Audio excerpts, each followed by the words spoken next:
출애굽기 12장 1절에서 11절 말씀입니다. 여호와께서 애굽 땅에서 모세와 아론에게 일러 말씀하시되 이 달은 너희에게 달의 시작 곧 해의 첫 달이 되게 하고 너희는 이스라엘 온 회중에게 말하여 이르라.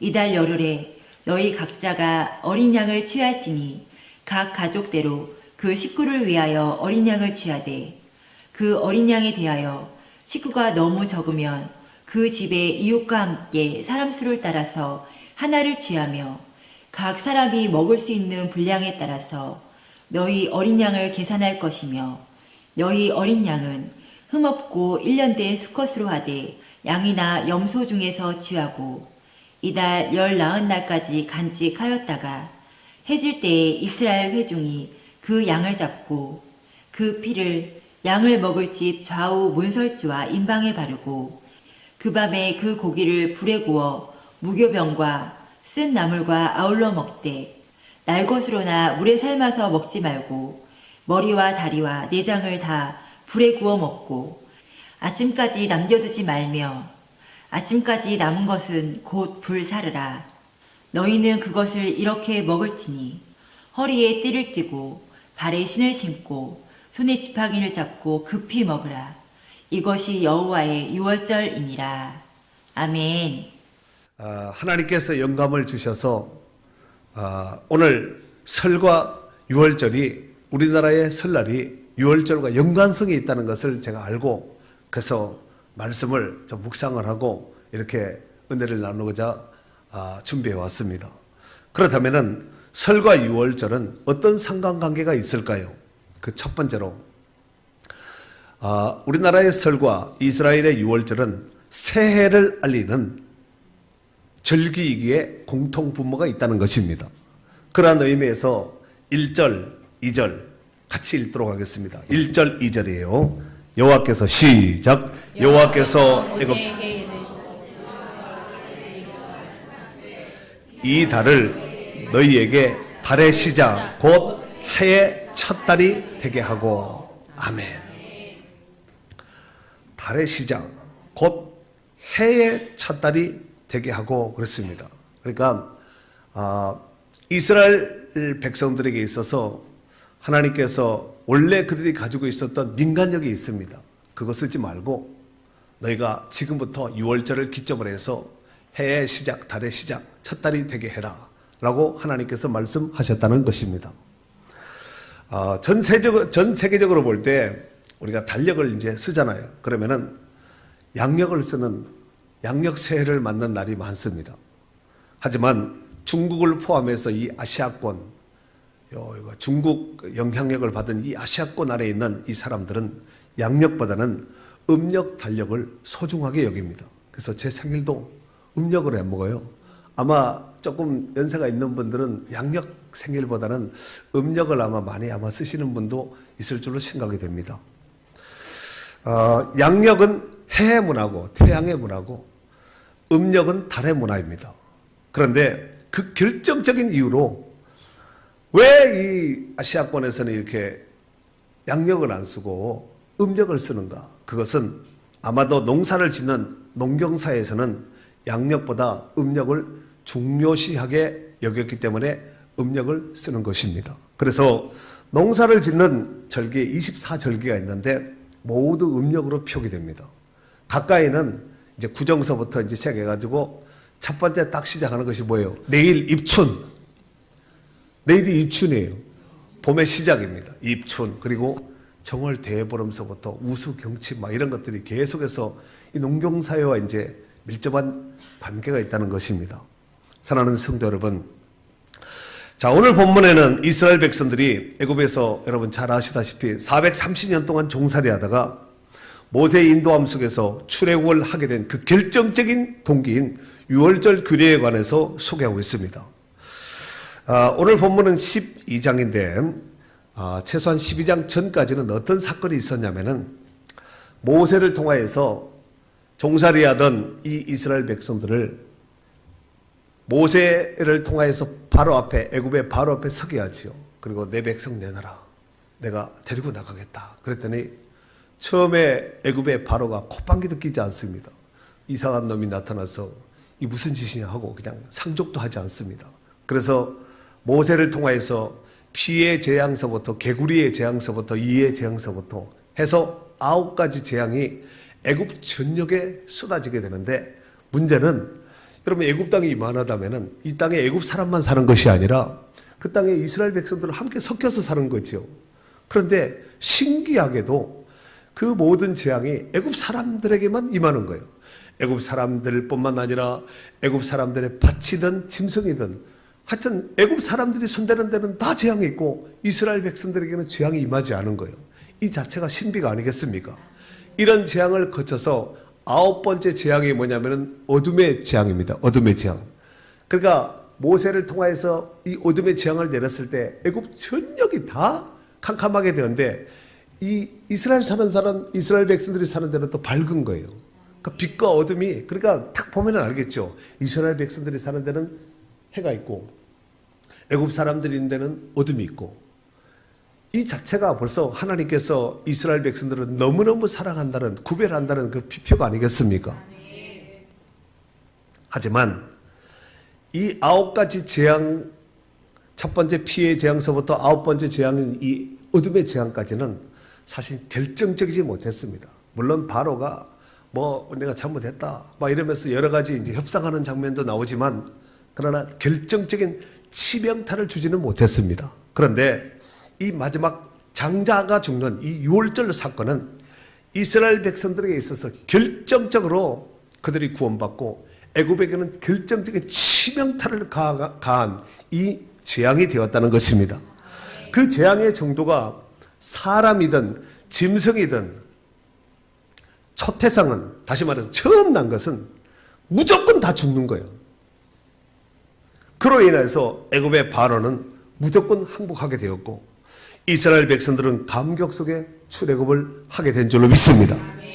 자, 오늘 본문에 하나님께서 유월절에 그 규례를 말씀하시면서 그 유월절을 해의 첫 달이 되게 하라고 말씀하셨습니다. 금방 읽었죠. 조금 전에 1절 2절 읽었잖아요.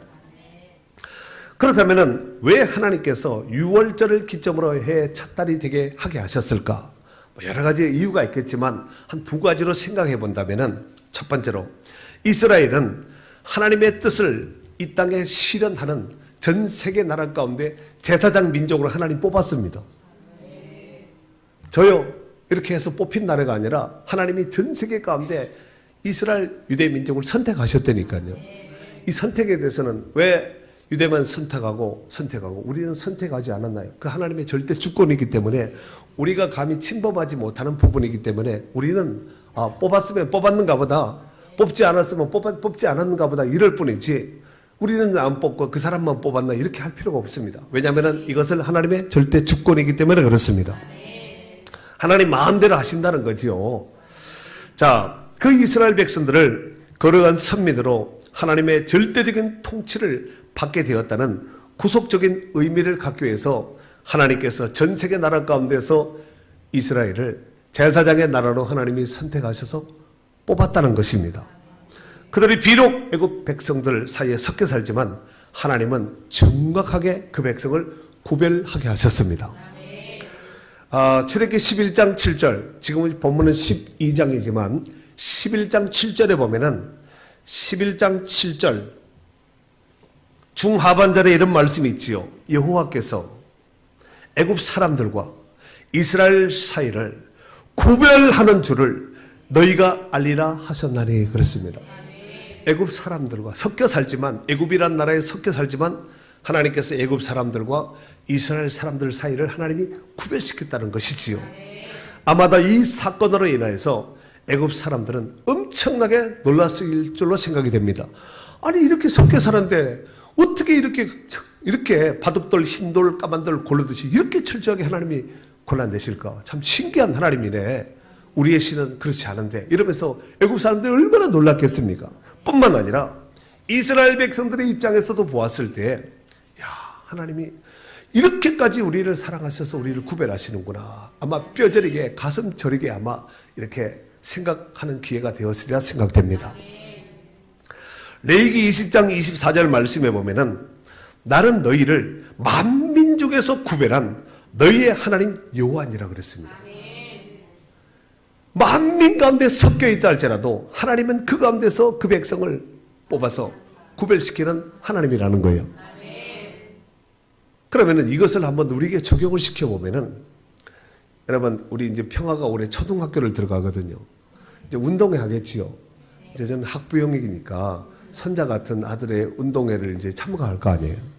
그런데 똑같은 유니폼에 모자를 똑같이 씌워놔도 그 많은 아이들이 마스게임하고 무슨 운동을 해도 제가 찾아낼 수 있다니까요. 비슷한 아이는 있을 줄 몰라도 정확하게 이제 살펴보겠지요. 그러면은 정확하게 찾아낼 수 있습니다. 여러분의 자녀도 찾아낼 수 있죠. 똑같은 유니폼을 입혀놓고 모자까지 씌워놨다 할지라도, 신발도 똑같이 세팅을 했다 할지라도 그 많은 사람들이 섞여 있어도 정확하게 자기 자식을 찾아낼 수 있지 않습니까? 사람이 그 정도라면은 하나님은 어느 정도일까요? 말할 필요도 없어요. 두 번째로, 이스라엘은 이제부터 종, 즉 노예가 아니라 명실공히 주권을 가진 독립된 나라로서 출발하게 됨을 의미하는 것입니다. 아멘이죠. 그러니까 6월절을 해의 첫 달로 삼게 한 것이 하나님이 그 백성들을 구별하고 제사장 나라로 뽑았다는 얘기고, 그 다음에 두 번째로는 종이 아니라 주권을 가진 정정당당한 나라가 되었다는 것을 합법적으로 인정하는 거예요. 애굽에 살면은 굳이 이스라엘 달력 쓸 필요 없습니다.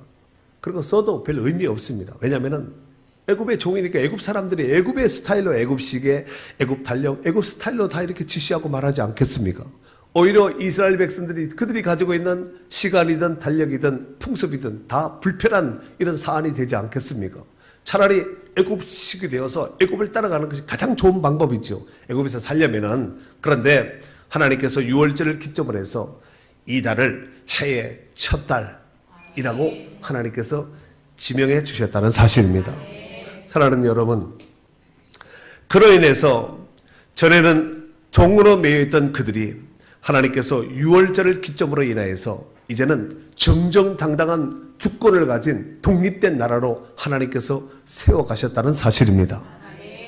그래서 이스라엘의 본래 달력은 다른 그들 나름대로 민간력을 사용했습니다. 그러니까 이스라엘은 달력이 민간력도 있고, 그러니까 일반인들, 백성들이 쓰는 달력이 있고, 또 종교력이라고 있습니다.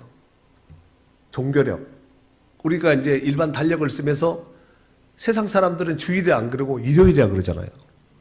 부활 주일도 그들은 일요일이고 그렇잖아요. 그리고 우리는 성탄절이라 하지만 그들은 크리스마스 노는 날, 별로 의미를 우리같이 예배드리고 이렇게 하지 않잖아요. 그러니까 일반 그 백성들이 쓰는 민간력이 있고 믿는 성도들이 쓰는 종교력이 있다는 거예요. 원래 이스라엘 백성들의 민간력은 해의 시작이 9, 10월 달이에요.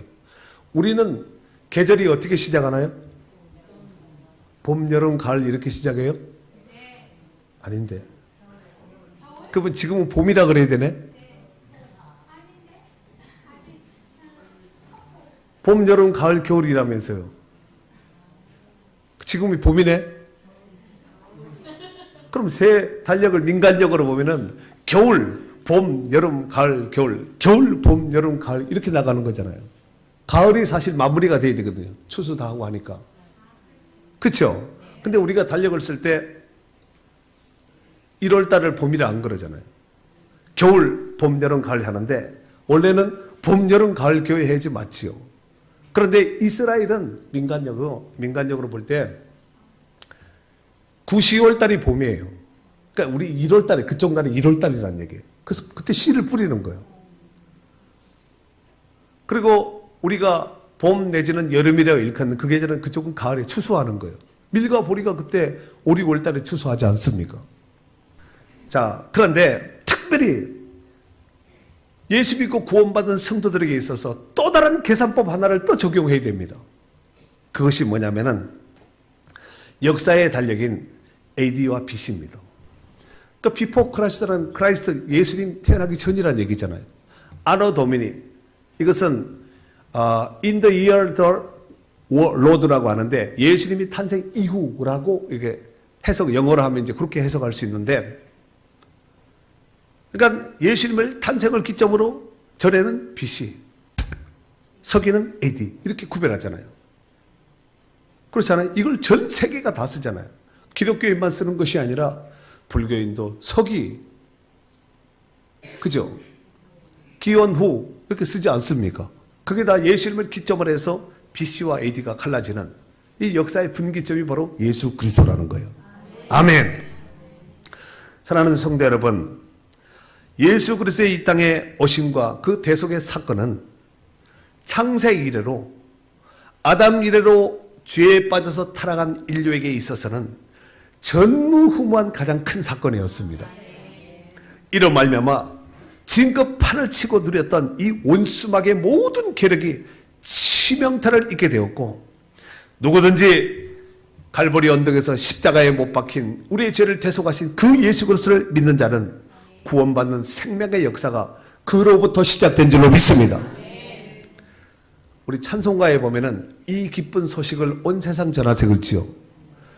저는 이 찬양이 정말 좋아하는 찬송인데 잘 못 불러요.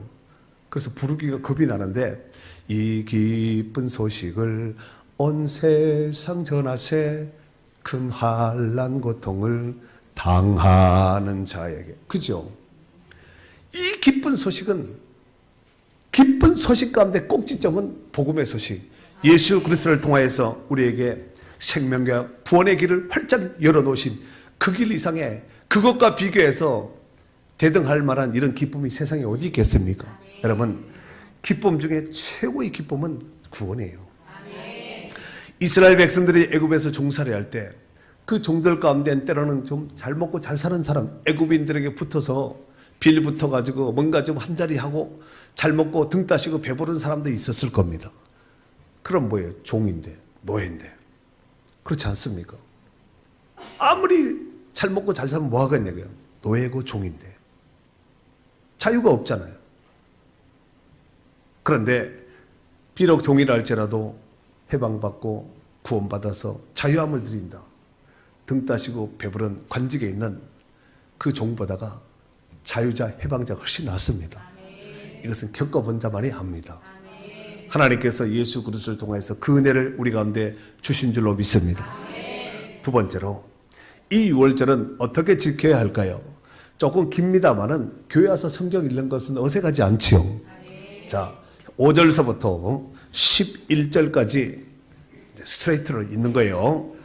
너희 어린 양을 시작. 너희 어린 양은 흠없고 1년 된 수코로 하되 양이나 염소 중에서 취하고 이날 10나흘까지 간직하였다가 해질 때에 이스라엘 회중이 그 양을 잡고 그 피를 양을 먹을 집 좌우 문설주와 임박에 바르고 그 밤에 그 고기를 불에 구워 무교병과 쓴 나물과 아울러 먹되 날것으로나 물에 삶아서 먹지 말고 머리와 다리와 내장을 다 불에 구워 먹고 아침까지 남겨두지 말며 아침까지 남은 것은 곧 불사르라. 너희는 그것을 이렇게 먹을지니 허리에 띠를 띠고 발에 신을 신고 손에 지팡이를 잡고 급히 먹으라. 이것이 여호와의 유월절입니다. 아멘. 위의 말씀을, 지금 읽었던 말씀을 정리하면은 양만 되는 것이 아니라 염소도 되지요. 여러분, 우리가 하나님 앞에 제물을 드릴 때에 양만 받는다 아니에요. 하나님은 짐승으로 드릴 수 있는 것이 소, 양, 비둘기, 염소 4개지요. 돼지, 코끼리, 호랑이 이런 것들은 안 되는 거죠. 하나님 정하신 것이기 때문에 그렇습니다. 자, 그런데 양이든 염소든 1년 된 어린 양이나 염소 중에서 수컷을 해야 됩니다. 여자들 기분 나빠하지 마세요. 왜냐하면 죽는 거니까 순놈을 잡아야 되는 거죠. 그리고 이것을 준비해놨다가 14일까지 딱 간직하고 있다가 그날 저녁에 해 넘어갈 때 그 양을 잡는 거예요. 그리고 피를 사발에다 밟는 거죠. 받아서 그 서반에 받은 그 피를 자기가 살고 있는 집 있지요. 그 인방과 설주에다 바르는 거야. 피를 이렇게 입구에다 이렇게 피를 바르는 거죠. 여러분 집 아파트 입구에다가 문에다가 피를 이렇게 발랐다 생각해 보세요. 아찔하겠지요. 아찔합니다. 그런데 그 아찔한 것 때문에 사는 거예요. 애굽에서 살 수 있는 유일한 것은 피를 바르는 것이거든요. 그렇다고 해서 아무 피 갖다 바르는 것이 아니라 반드시 금방 말씀드렸죠. 그 피에 애제만 되는 것이지요. 그리고 고기는 날 것이나 난 육회를 좋아한다고 육회 잘라 먹지 말고 삶아서 튀겨서 볶아서 이렇게 먹으면 안 되고 반드시 불에 구워서 직화 있죠. 직화로 불에 구워서 먹어야 되고 아침까지 남겨두지 말라 그랬습니다. 만약에 그걸 먹다가 다 못 먹을 경우가 있잖아요. 그럼 아침까지 남겼을 때는 불에다 먹지 말고 태워버리라는 거예요. 그런데 이 고기를 먹을 때 반드시 곁들여서 먹어야 될 것이 있습니다. 그것이 뭐냐면은 무교병과 쓴 나물이에요. 그리고 허리에 띠를 띠고 발에 신발을 신고 지팡이를 잡고 서서 급히 빨리 먹으라는 거예요. 사태가 지금 심각해. 이렇게 유대인들의 식사법은 이렇게 기대서 이렇게 팔걸이하고 기대서 이렇게 편하게 한두 시간 이렇게 먹거든요. 물론 급할 때는 빨리 먹겠지만 이제 편한 식사, 특히 저녁 식사 같은 데는 편하게 이렇게 먹거든요. 그렇게 먹으면은 지금 6월절 이걸 기점으로 해서 장자 사건을 해서 이스라엘에서 빠져나가야 되는데 이 긴박한 상황을 앞두고 앉아서 막 이렇게 이러고 세상 말로 탱작탱작하게 먹으면은 안 되겠지요. 그래서 일어서서 허리에 띠를 띠고 지팡이를 잡고 급히 먹으라는 거예요. 그런데 반드시 같이 곁들여서 먹어야 될 것이 뭐냐면은 소스가 아니라 무교병과 함께 쓴나물을 먹으라는 거예요. 참 하나님이 정말 섬세하신 분인 것 같지요. 고기만 먹으면은 고지혈, 통풍, 뭐 이런 성인병이 오거든요. 그래서 쓴 나물과 함께 먹으라는 거예요. 그냥 웃을 일이 아니라 한번 생각해 볼 필요가 있습니다. 무교병도 누룩을 넣지 않은 그걸 먹으라는 것이죠. 여러분, 이 6월절 양은 바로 장차오실 예수 그리스도를 예표하는 거예요. 예표의 양입니다. 그래서 신약 성경의 세례 요한은 요한복음 1장 29절 말씀에 보면은 오실 메시아에 대해서 뭐라고 했냐면은 보라 세상 죄를 지고 가는 하나님의 어린 양이로다 하고 예수님에 대해서 그 구약에 지금 오늘 6월절의 양, 이 양이 지금 그 예수님이 그 양이 바로 이 예수님이라고 오셨다고 지금 예수님을 소개한 것입니다. 고린도전서 5장 7절 말씀에 보면은 우리의 6월절 양 곧 그리스도께서 희생되셨느니라 그랬어요. 6월절의 양, 지금 이 구약이잖아요. 이 양, 구약의 이 양은 다 오실 메시아에 대한 그림자입니다. 예표입니다. 실제가 아니라는 거예요. 이 내용밖에 안 됩니다. 그러나 오실 실제는 이 내용이 아니라 영구성, 영원성을 갖습니다. 아멘. 자, 그렇다면은 세 번째로 그 피의 위력은 어느 정도일까요? 12절, 13절 읽겠습니다. 말씀에 조금 집중해서 보도록 하겠습니다. 12절, 13절 시작. 내가 그 밤에 애굽 땅을 두루 다니며 사람이나 짐승을 막론하고 애굽 땅에 있는 모든 처음 난 것을 다 치고 애굽의 모든 신을 내가 심판하리라. 나는 여호와라. 내가 애굽 땅을 칠 때에 그 피가 너희가 사는 집에 있어서 너희를 위하여 표적이 될지라. 내가 피를 볼 때 너희를 넘어가리니 재앙이 너희에게 내려 멸하지 아니하리라. 여러분, 하나님께서 그 밤에 애굽 땅 전역을 다닌다는 거예요. 그러면서 사람이나 짐승을 막론하고 땅에 있는 모든 처음난 장자, 초태생, 여러분 집에 첫 번째, 첫째 사람이건 짐승이건 다 죽는 거야. 이게 지금 몇 사람이 죽는 거예요? 애굽 전역 다, 애굽 나라 다. 여러분, 첫 것이 아니라 아무나 죽어도 슬프잖아요. 그런데 하필이면 그 첫 것이 다 죽는 거예요. 여러분, 첫 것은요 정말 귀한 사람이에요. 사람도 귀하고 짐승도 귀하고, 첫 것은 정말, 첫 것은 하나님의 것이라고 말씀하지 않습니까? 뿐만 아니라 하나님이 애굽에 있는 모든 신들에게도 벌을 준다는 거예요. 거기 보세요. 애굽의 모든 신을 내가 심판하리라. 만약에 정말 애굽에 있는 신이 진짜 신이라면은 이런 재앙이 쏟아질 때 그 앞에 딱 나서서 막아야 되겠지요. 부적을 붙이든가 이마에 붙이든가 뭐 속옷에 붙이든가 뭐 문에다 붙이든가 벽에다 하든가 자기 재앙이 임하지 말아야 되잖아요. 다 소용없다는 얘기예요. 이 말은 그 우상은 다 헛것이라는, 우상이나 소용없다는 얘기죠. 그리고 13절 중하반절, 내가 피를 볼 때 너희를 넘어가리라. 재앙이 너희에게 내려 면하지 아니하는 것이요. 피가 있느냐 없느냐, 이게 죽느냐 사느냐, 재앙이 오느냐 마느냐, 결정적인 것이 피예요. 돈이 있느냐, 뭐 빽이 있느냐, 권세가 있느냐, 많이 소용없고, 문에 피가 발라져 있느냐 없느냐. 얼마나 있으면 이제 우리 신방하지요. 제가 신방은, 대신방은 피 바르러 가는 거예요. 예수 이름으로. 그러니까 여러분들이 감사하셔야 돼요. 목사님, 우리 집에 와서 예수 피 발라주세요, 예배 드려주세요 하는 거거든요.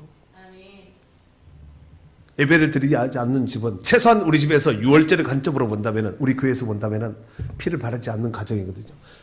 재앙이 너희에게 내려 멸하지 아니하리라 그랬으니까 지금 재앙이 임한 거야, 안 임한 거야? 아직 임하지 않은 거야. 하리라 그랬으니까. 그런데 이 재앙의 정도가 어느 정도인지를 한번 조금 구체화시켜서 한번 더 보도록 하겠습니다. 그리고 그것이 정말 이루어졌는지 확인하도록 하겠습니다. 자, 11장 4절에서 6절이에요. 앞장 11장 4절에서 6절에 있는 말씀입니다. 시작. 모세가 바로에게 이르되 여호와께서 이같이 말씀하시기를 밤중에 내가 애굽 가운데로 들어가리니 애굽 땅에 있는 모든 처음 난 것은 왕 위에 앉아있는 바로의 장자로부터 맷돌 뒤에 있는 몸쪽의 장자와 모든 가축의 처음 난 것까지 죽으리니 애굽 온 땅에 전무후무한 큰 부르짖음이 있으리라. 다 죽는다는 거예요. 왕궁에 있다고 안전방이 아니에요. 가난하다고 예외가 아니에요. 봐주는 거 아니에요. 왕에서부터 일반 백성에 이르까지 첫 것은 사람이건 짐승 다 죽는다는 거예요. 피할 수가 없다는 거지요. 과연 그렇게 되는지 확인해 봐야 되겠지요. 12장 29절에서 30절, 12장 29절 30절. 밤중에, 시작. 밤중에 여호와께서 애굽 땅에서 모든 처난 것 곧 왕 위에 앉은 바로의 장자로부터 옥에 갇힌 사람의 장자까지와 가축의 처음 난 것을 다 치심해 그 밤에 바로와 그 모든 신하와 모든 애굽 사람이 일어나고 애굽에 큰 부르짐이 있었으니 이런 그날에 죽임을 당하지 않은 집이 하나도 없음이었더라 그랬어요. 아멘. 하나님 말씀대로 그대로 이루어졌습니다. 사랑하는 성도 여러분, 그 재앙 중에, 이 재앙 중에, 다 죽어가는 이 재앙 중에 살아남는 유일한 방법은 바로 피예요. 문에다가 피를 발랐느냐 바르지 않느냐, 이게 죽느냐 사느냐 결정되는 것이지요. 그래서 아까 13장, 오늘 본문 13절 중하반절에 내가 그 피를 볼 때 하나님이 그 피를 본다는 거예요. 발라놓으면 보지 않겠습니까? 피를 볼 때 너희를 넘어가리니 재앙이 너희에게 내려 멸하지 아니하리라 그랬어요. 피가 발린 집은 재앙 끝입니다. 하지만 피를 바르지 않는 자는 남녀노소 빈부귀천 지휘고하를 막론하고 각 집에 있든지 각 성에 있든지 사람이든 짐승이든 처음 것은 다 죽는 거예요. 이게 지금 몇 집 얘기가 아니라 우리나라로 본다면은 한라에서 백두까지 전국이 다 그렇게 된다는 거지요. 얼마나 많은 사람들이 죽었을까요? 한 가정에 대표 한 사람만 죽고 또 이때 당시에는 양과 이런 가축을 많이 길렀잖아요. 이런 시대에 첫 것이 얼마나 많이 태어나갔어요. 이 중에서도 난 첫 것이 있을 거 아니에요. 얼마나 그냥 완전히 시태 덩어리가 되지 않겠습니까? 그들 중에는 아마 이런 사람들도 있었을 줄로 생각이 됩니다. 야, 그 피를 바른다고 그게 뭐 되냐? 괜히 유대인들이 종교 행사로 종교 행사로 하는 건데 그런다고 되겠어? 하면서 농담으로 여기며 믿지 않았던 사람들은 다 죽은 거예요. 여러분, 하나님 말씀을 농담으로 받으시면 안 됩니다. 제가 지금 농담하고 있나요? 여러분, 농담 들으려고 오신 것이 아니잖아요. 근데 성경에 보면 농담으로 여겼다가 멸망받은 사람이 있습니다. 롯의 두 사위 아시지요? 창세기 19장 14절 말씀에 보니까 롯이 나가서 그 딸들과 결혼할 사이들에게 말하여 이르기를 여호와께서 이 성을 멸하실 터이니 너희는 일어나 이것을 떠나라 하되 그의 사이들은 농담으로 여겼다라 그랬어요. 장이들은 무슨 소리 하는 거예요? 이러면서 농담으로 여겼다는 거예요. 여러분, 하나님 말씀을 농담으로 받으시면 안 됩니다. 하지만 이 멸망받는 심판받는 이 심판을 앞둔 그 과정 중에 그래도 혹시 그럴 수가 있다 하면서 양을 잡아서 피를 바른 순종한 이런 사람이 있지 않았겠습니까? 그런 자는 재앙이 넘어갔다는 거예요. 근데 이 출애굽에 나와 있는 이 유월절 사건을 신약 성경 히브리서 11장에는 뭐라고 말하고 있냐면은 히브리서 11장 28절에는 믿음으로 유월절과 피 뿌리는 예식을 정하였으니 이는 왜? 이것은 장자를 멸하는 자로 그들을 건드리지 않게 하려 한 것이며 그랬습니다. 그러니까 이 피를 뿌리는데 그냥 뿌리면 안 되고 맞아 이런 것이 온다는데 우리가 발라야지 하면서 믿음으로 바른 사람은 살아났지만 이게 뭐 된다고 괜히 집에다 피 바르면 망측스럽게만 하지 막 이러면서 피 안 바르고 양 안 잡은 집은 다 죽은 거죠. 피가 있느냐 없느냐 이거에 따라서 죽느냐 사느냐. 사랑하는 성도 여러분, 짐승의 피가 어린 양의 피가 이 정도라면은 예수님의 보여드린 예수님의 피는 어느 정도의 위력일까요? 요한일서 1장 7절 말씀에 보면은 그가 피 가운데 계신 것 같이 우리도 피 가운데 행하면 우리가 서로 사귐이 있고 그 아들 예수의 피가 우리를 모든 죄에서 깨끗하게 하신다 그랬어요. 이 죄덩어리들 죄 가운데 사는 이 죄인된 인생 가운데 우리의 죄를 깨끗하게 할 것은 오직 예수 피밖에 없어요. 이 죄를 이 흉악한 죄를 뭘로 씻고 닦고 어떻게 처리할 거예요? 빨아서 삶아서 태워서 표백해서 그것이 아니라 그 아들 예수의 피가 우리를 모든 죄에서 깨끗하게 하실 것이고 그랬어요. 이 은혜가 오늘 10년 가운데 함께 있기를 바랍니다. 요한복음 5장 24절에 보면은 예수님께서 이런 말씀을 하셨죠. 내가 진실로 진실로 너희에게 이르노니 내 말을 듣고 또 나 보내신 이를 믿는 자는 영생을 얻었고 심판에 이르지 아니하나니 사망에서 생명으로 옮겨졌느니라 그랬어요. 예수 믿는 자들은 이미 옮겨진 자예요. 감사해야 되겠죠. 마지막으로 네 번째로 이러보건대 유월절 사건이 주는 교훈은 애굽인에게는 이 유월절 사건이 전무후무한 치를 떠는 통곡의 밤이요 고통의 밤이 되었습니다.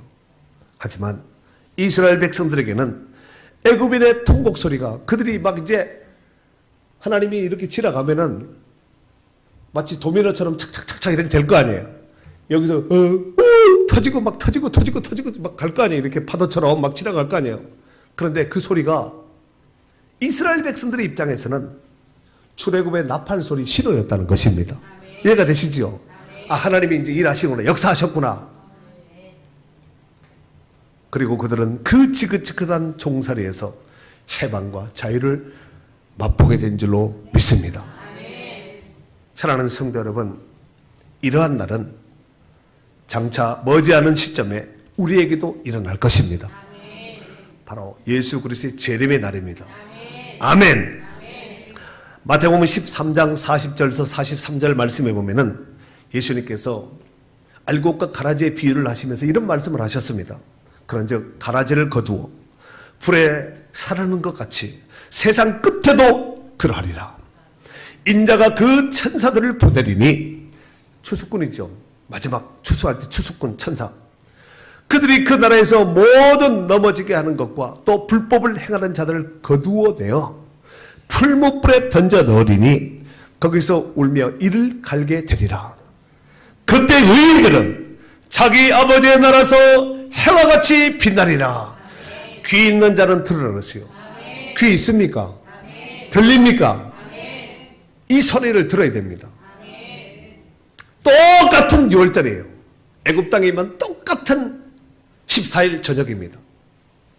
그런데 누군가에게는 슬피 울며 이를 가며 통곡하는 밤이고, 또 다른 누군가에게는 기뻐서 뛰고 해방과 자유를 누리는, 상을 받고 칭찬받는 기쁨의 날이 되는 줄로 믿습니다.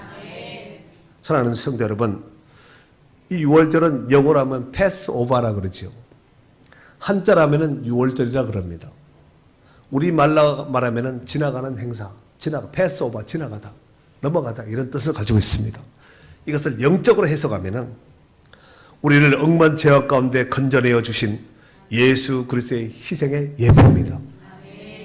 오늘은 구정을 앞두고 설날과 6월절의 상관관계에 대해서 말씀을 전했습니다.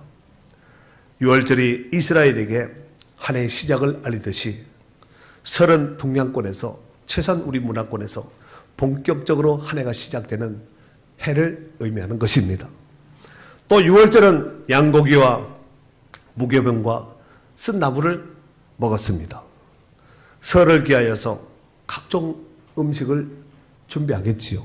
고기만 먹지 말고 나물도 잘 먹어서 배탈 나지 말고 앰뷸런스 타고 삐용삐용하고 출장 가지 말고 정말 행복한 구정 명절이 될 수 있기를 바랍니다. 또 6월절의 어린 양의 피로 그들은 구원받았습니다. 설을 기하여서 복음을 전하여 예수 보혈로 사망 권세에 빠져있는 이런 사람들을 영원한 해방과 자유를 누리게 하시는 축복된 명절이 될 수 있기를 예수님의 이름으로 축원합니다.